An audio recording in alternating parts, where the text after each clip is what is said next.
नमस्कार, मैं हूं आमिल बेग। आप देख रहे हैं सिटी बुलेटिन न्यूज। पेश हैं आज के प्रमुख समाचार। अयोध्या कोतवाली के श्रीरामपुरम में एक अध्यापिका की दिन दहाड़े उसके घर में ही चाकू से गोदकर हत्या कर दी गई। हत्यारा फरार हो गया। हत्यारा एक था या दो थे, इस बात की जांच हो रही है। हत्या के समय अध्यापिका अपने घर में अकेली थी। लड़की की मां और उसके पति Umesh Verma Saketpuri bank of Baroda ATM से पैसा निकालने गए थे। मामला अयोध्या कोतवाली के श्रीरामपुरम कॉलोनी का है। पुलिस ने शव को कब्जे में लेकर पोस्टमार्टम के लिए भेज दिया है। एसपी सिटी विजयपाल सिंह ने बताया कि निर्माणाधीन घर में अध्यापिका का शव बरामद हुआ है। टीमें लगाकर आरोपी की तलाश शुरू की गई है। जल्द ही मामले का खुलासा कर दिया जाएगा। बता दें कि सुप्रिया वर्मा बीकापुर ब्लॉक के अस्करनपुर प्राथमिक विद्यालय में इंचार्ज अध्यापिका थी। उसके पति भी बीकापुर ब्लॉक में अध्यापक हैं। बताया जा रहा है कि उसकी मां और उसके पति एटीएम से पैसा निकालने गए थे। ऊपर मकान में निर्माण कार्य भी हो रहा था। इस दौरान कोई घर में घुसा और धारदार हथियार यानी चाकू से हत्या करके फरार हो गया। जब पति और मृतका की मां वापस आए तो खून से लथपथ बेटी को देखकर घबरा गए। घायल पत्नी को पति ने दर्शन नगर स्थित ट्रामा सेंटर में भर्ती कराया, जहां पर डॉक्टरों ने उसे मृत घोषित कर दिया। मौके पर पहुंचे शिक्षक नेताओं ने आरोपियों को जल्द पकड़ने तथा कड़ी से कड़ी कार्रवाई करने की मांग पुलिस प्रशासन से की है। हम लोग बैंक गए थे, आए तुरंत जो है देखे इसके सब ब्लड गिरा था। फिर हम लोग अस्पताल लेकर आए, तब पता चला कि कोई मारा है यहाँ पे गले के पास। किससे वार किया गया है? ये कुछ नहीं पता वहाँ, जैसे कुछ कोई अंदाजा नहीं है कि क्या ऐसे हो सकता है। जब आप प्रत्याशित क्या हुआ था सुबह का, कितने बजे मामला है? लगभग 10:15 बजे के आसपास हम लोग आए थे, तो इनके मम्मी के यहाँ गए, मतलब इनके मायके में इनको छोड़े थे यही खाना खाने के लिए, मतलब उनको टीफा टेस्ट कराने जाना था। ये भी अदब का है क्या? हाँ, कहाँ पकड़ा? बीकापुर में, अस्करनपुर में थी। और आप भी हैं? जी, बीकापुर में कोछम। अच्छा, जी। तो घर पे कौन लोग, कितने लोग थे घर में जब घटना हुई है? कोई नहीं था, ये अकेले थी। अच्छा, हाँ, निर्माण कार्य भी चल रहा है कोई क्या? हाँ, घर पे निर्माण कार्य हो रहा था, तो इनको छोड़ के हम इनकी मम्मी बैंक चले गए पैसा निकालने। और इस दौरान आए, मुझे लगता है 20 मिनट हुआ रहा होगा, 20 मिनट 22 मिनट से ज़्यादा नहीं। बस इस दौरान घटना हो गई। और ये नहीं, पहले हम प्रेगनेंसी थी, सोचे हम कि वो मतलब प्रेगनेंसी गड़बड़ हो गई। फिर हम लोग जो है गाड़ी में लाद के लेकर आए। यहाँ अस्पताल में पता चला कि यहाँ पे वार किया। पहले एक वार दिखाई दिया, फिर साफ़ किए तो पूरा यहाँ पीछे से गहरा वार दिखाई दिया। और किसी से कोई रंजिश ऐसी कोई बात ही नहीं समझ में। काम कर रहे थे, उन्होंने देखा कोई आदमी आया? वो उनसे तो हम मुलाकात ही नहीं हुई, जैसे कोई बातें लेकर भाग के आए। वहाँ ऊपर काम कर रहे थे। लगा कुछ CCTV कैमरा नहीं लगा, बगल में लगा है। और इधर उधर मतलब कोई आएगा वहाँ पता चलेगा हाँ उस दौरान कौन आया था, क्योंकि इधर इस गली में भी लगा, उस गली में भी लगा है। आगे पीछे कैमरा लगा है वहाँ आसपास। कितने बजे घटना है? लगभग 10-15 या 10-20, जैसे हम जब पहुँचे होंगे तो मुश्किल से 11 मतलब 10:40 या 50 के आसपास पहुँचे होंगे। और हम उसको छोड़ के गए थे 10 उसके आसपास। दर्शन करने गए थे तो क्या उस समय जीवित थी? जो नहीं, तब मुझे लगता नहीं थी, क्योंकि वो जैसे देखे तैसे उन्होंने बता दिया कि क्या बच्ची थी आपके हैं? प्रेगनेंसी पहली थी। लगभग 5:30 के आसपास। शुभ नाम क्या आपका? उमेश वर्मा। और पत्नी का नाम था? सुप्रिया वर्मा। आप लोग रहने वाले कहाँ से? मूल अम्बेडकर नगर के, यहाँ देवकाली पे घर बनवाए। श्रीरामपुरम का इनका मायका था, ससुराल जो है थाना कोतवाली अयोध्या क्षेत्र के अंतर्गत श्रीरामपुरम कॉलोनी में एक निर्माणाधीन मकान में एक विवाहिता महिला और जो कि यहाँ अपने माँ और पति के साथ में यहाँ थी। और यहाँ से इनकी माँ कुछ आवश्यक कार्य से यहाँ से चली गई थी। उसी दौरान जो है ये कमरे में थी और जब आकर के इनकी माँ और इनके पति वापस लौटे और देखा तो ये जो है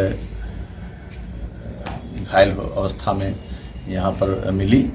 तत्काल उनको हॉस्पिटल भिजवाया गया, जहाँ उनकी मृत्यु हो गई। इस घटना के संबंध में समस्त पहलुओं की जांच करके और बॉडी का पंचायतनामा PM की कार्यवाही की जा रही है।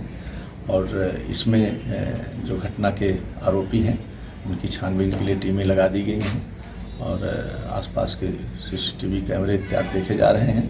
अतिशीघ्र घटना के संबंध में जो भी दोषी हैं उनके विरुद्ध उनकी गिरफ्तारी होगी और कार्यवाही होगी, आवश्यक विधिक कार्यवाही होगी। मुख्यमंत्री योगी आदित्यनाथ ने बुधवार को राम मंदिर के इतिहास में एक और अध्याय जोड़ दिया। सीएम ने विधिवत पूजन के बीच राम मंदिर के गर्भगृह निर्माण के लिए पहली शिला रखी तो आयोजन स्थल पर जय श्री राम का उद्घोष गूंज उठा। इसी के साथ ही गर्भगृह का निर्माण कार्य प्रारंभ हो गया। राम मंदिर का गर्भगृह कमल की आकृति का 8 कोण वाला होगा। इसकी दीवार 6 फीट मोटी होगी और बाहरी हिस्सा पिंक स्टोन का होगा। इस अवसर पर डिप्टी सीएम केशव मौर्य, स्वामी परमानंद सहित राम मंदिर आंदोलन से जुड़े 100 से ज्यादा संत महंत सहित 300 लोग इस ऐतिहासिक पल के गवाह बने। मुख्यमंत्री सुबह 9:30 बजे के करीब राम कथा पार्क में हेलीकॉप्टर से उतरे। इसके बाद उन्होंने हनुमानगढ़ी में जाकर दर्शन पूजन किया और सीधे राम जन्मभूमि परिसर पहुंचे। सबसे पहले भगवान रामलला की उन्होंने आरती उतारी और उसके बाद शिला पूजन के कार्यक्रम में सम्मिलित हुए।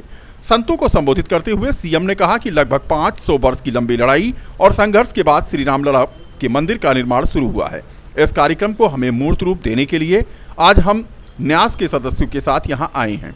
इसमें चारों दिशाओं के प्रसिद्ध आचार्यगण के अलावा राम जन्मभूमि से जुड़े अन्य लोग भी पधारे हैं। योगी आदित्यनाथ ने कहा कि नवंबर 2019 में सर्वोच्च न्यायालय के निर्णय आने के बाद यहां मार्च 2020 में फाइबर मंदिर में श्री राम लला की अस्थायी स्थापना की गई थी। इसके बाद पीएम मोदी ने मंदिर के लिए 5 अगस्त 2020 को भूमि पूजन किया। तब से मंदिर निर्माण का कार्य तेजी से चल रहा है, जो एक सराहनीय और ऐतिहासिक कार्य हो रहा है। उसी का परिणाम है कि मंदिर की नींव बन चुकी है और आज हम संतों के साथ मंदिर के गर्भगृह में शिला पूजन के लिए आए हुए हैं। मुख्यमंत्री ने उपस्थित संत महात्माओं और विशिष्ट व्यक्तियों का आह्वान किया कि यह सभी का पावन कर्तव्य है कि पूरी क्षमता के साथ मंदिर निर्माण के कार्य में योगदान करें। इस मौके पर ऋषिकेश उपाध्याय मेयर, विधायक वेद प्रकाश गुप्ता, विधायक रामचंद्र यादव, अमित सिंह चौहान, भाजपा के जिलाध्यक्ष संजीव सिंह, महानगर अध्यक्ष अभिषेक मिश्रा, पूर्व जिलाध्यक्ष अवधेश पांडे, पाडल के अलावा अन्य लोग मौजूद रहे। राम जन्मभूमि तीर्थ क्षेत्र ट्रस्ट के अध्यक्ष महंत नृत्य गोपाल दास, महासचिव चंपत राय, कोषाध्यक्ष गोविंद देवगिरी महाराज, ट्रस्ट के वरिष्ठ सदस्य परमानंद महाराज, जितेंद्र दास, ट्रस्ट के सदस्य विमलेंद्र मोहन प्रताप मिश्र आदि यहां पर मौजूद थे। मंदिर निर्माण कार्य का शुभारंभ लगभग 2 वर्ष पहले प्रधानमंत्री मोदी जी के कर कमलों से शुभारंभ हुआ और सफलतापूर्वक ये कार्यक्रम आगे बढ़ रहा है। आज हमारा सौभाग्य है कि राम जन्मभूमि मंदिर के गर्भगृह में भी अब शिलाओं को व्यवस्थित रूप से रखने की जो शास्त्रीय परंपरा थी, उसका आज यहाँ पर सफलतापूर्वक निर्वहन का कार्यक्रम पूज्य संतों और मंदिर निर्माण से जुड़े हुए न्यास के पदाधिकारियों की उपस्थिति में आज यह कार्य भी प्रारंभ हो चुका है। श्री राम जन्मभूमि से चंद कदम की दूरी पर बने रामलला सदन के मंदिर की प्राण प्रतिष्ठा कार्यक्रम में आज सीएम योगी आदित्यनाथ शामिल हुए। बता दें कि अयोध्या में यह मंदिर द्रविड़ शैली में बनाया गया है। जगतगुरु स्वामी राघवाचार्य जी के स्थान पर बने इस मंदिर के प्राण प्रतिष्ठा समारोह की शुरुआत कल से ही हो गई थी और आगामी 2 दिन ये कार्यक्रम चलेगा। यहां पर आज पहुंचे सीएम योगी का स्वागत स्वामी जगतगुरु राघवाचार्य ने किया। बता दें कि रामलला सदन देवस्थानम के महंत स्वामी राघवाचार्य महाराज के द्वारा बनाए गए इस मंदिर में प्राण प्रतिष्ठा समारोह कार्यक्रम में कांचीपुरम के प्रतिवाद भयंकर गद्दी के पीठाधीश्वर स्वामी गादी स्वामी जी महाराज, जो कि 91 वर्ष के हैं, उन्होंने भी कार्यक्रम में शामिल होकर के इसकी शोभा बढ़ाई। यहां आयोजित प्राण प्रतिष्ठा कार्यक्रम 31 मई से शुरू हुआ है, जो 4 जून तक चलेगा। 5 दिवसीय प्राण प्रतिष्ठा कार्यक्रम में जितने भी कार्यक्रम हो रहे हैं वो दक्षिण भारतीय शैली की तर्ज पर हो रहे हैं। दक्षिण भारत से करीब 11 संत यहां आयोजित अनुष्ठान को संपन्न कराने के लिए आए हुए हैं। प्राण प्रतिष्ठा कार्यक्रम के दूसरे दिन सीएम योगी आज यहां पर शिरकत किए और उन्होंने विधिवत पूजा पाठ करके यहां मंदिर का उद्घाटन भी किया। कार्यक्रम में जगत गुरु श्री निवासाचार्य कांची, श्री रंग मंदिर वृंदावन के अध्यक्ष स्वामी रंगाचार्य और जगत गुरु रामानुजाचार्य स्वामी वासुदेवाचार्य विद्या भास्कर जी मौजूद थे। ये रामलला सदन है और ये निश्चित है कि श्री राम जन्मभूमि मंदिर के इतना नज़दीक यह स्थल है, तो ये राम भगवान के जितने भी संस्कार हुए हैं, चाहे वो नामकरण हो और चाहे राम जी के खिलौना खेलने की प्रक्रिया हो, चाहे उनके खजाना का विधान हो, चाहे उनकी धर्मपत्नी राजराजेश्वरी भगवती सीता जी की रसोई का विषय हो, कुछ भी हो, या कागभूषुंडी जी का उनके हाथ से रोटी लेकर के जाना हो, ये जितना भी है ये सब भगवान राम जी के रामलला से जुड़ा हुआ रामकोट में आने वाले सारे मंदिरों के अंदर कोई न कोई क्रीड़ा, कोई न कोई विधान हुआ है। का कार्यक्रम अभी चल रहा है। माननीय मुख्यमंत्री जी के द्वारा आज उद्घाटन का कार्यक्रम संपन्न हुआ है और उनके द्वारा इस मंदिर का, भव्य मंदिर का लोकार्पण हुआ है। बाकी प्रतिष्ठा का कार्यक्रम 4 जून तक चलता रहेगा। भारतीय संस्कार है और इससे लोगों को एक भगवान की कृपा मिलती है और सब लोगों को संस्कार बनता है। इसलिए ये मंदिर की स्थापना, इसमें मूर्तियों की स्थापना ये आवश्यक करके करीबन 200 साल पहले होगा।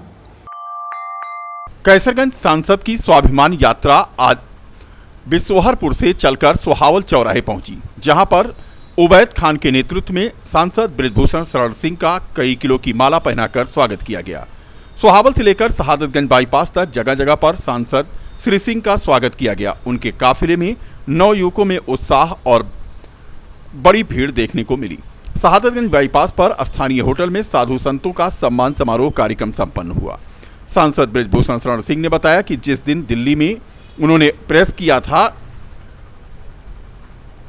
जिसमें पूरे उत्तर प्रदेश के दौरे का कार्यक्रम था, झारखंड के दौरे का कार्यक्रम था, बिहार था, कई प्रांतों से बुलावा आया लेकिन वो जा नहीं सकी। उन्होंने कहा कि उन्होंने 5 छोटी यात्राएं रखी थीं। अयोध्या के नया घाट पर परमहंस की समाधि से यात्रा प्रारंभ करेंगे वो 3 तारीख को और 5 तारीख को सीएम योगी आदित्यनाथ का जन्मदिवस अयोध्या में मनाया जाएगा। आप सब लोगों को विदित है कि जिस दिन मैंने दिल्ली में प्रेस कॉन्फ्रेंस की थी, उसी दिन से मैंने डे बाय डे अपना कार्यक्रम तय कर दिया था, जिसमें पूरे उत्तर प्रदेश का दौरा था, फिर झारखंड का दौरा था, बिहार का दौरा था, कई प्रांतों में और बुलावा आया, नहीं जा पाया, हरियाणा से भी बुलाया, छत्तीसगढ़ से बुलावा आया। फिर हमने 5 छोटी छोटी यात्राएं रखी थी। आज ये हमारी चौथी यात्रा है जो बिसनौरपुर से प्रारंभ हुई और यहाँ पर आकर के समाप्त हुई है। एक जन जागरण यात्रा है और परसों फिर 3 तारीख को हम परमहंस जी के समाधि से यात्रा का प्रारंभ करेंगे और चौक होते हुए, साकेत के सामने से चौक होते हुए शहादतगंज से बाएं मुड़ करके गद्दोपुर सिद्धू सिंह के यहाँ जाएंगे और वहीं पर समाप्त होगा। सांसद जी, आपात जन समर्थन मिल रहा है आपकी यात्रा को, उसको क्या कहेंगे? देखिए, ये आज़ादी के पहले एक आंदोलन हुआ था जिसमें हिंदू और मुसलमान दोनों शामिल थे। फिर 1975 में जब इंदिरा जी ने इमरजेंसी लगाई थी तब हिंदू और मुसलमान शामिल थे और लगभग 47 साल के बाद अन्याय के विरोध में और स्वाभिमान के लिए एक यात्रा, उत्तर भारतीयों के स्वाभिमान के लिए एक यात्रा प्रारंभ हुई। एसएसपी के निर्देश पर आज यातायात पुलिस ने अभियान चलाकर 14 वाहनों का चालान किया। सीओ ट्रैफिक राजेश कुमार तिवारी के नेतृत्व में जनपद अयोध्या में 3 सवारी बिना हेलमेट और इसके अलावा यातायात के नियमों का उल्लंघन करने वालों के खिलाफ अभियान चलाया जा रहा है। इसी कड़ी में रीडगंज चौराहे पर आज पुलिस ने अभियान चला करके 14 वाहनों का चालान कर दिया।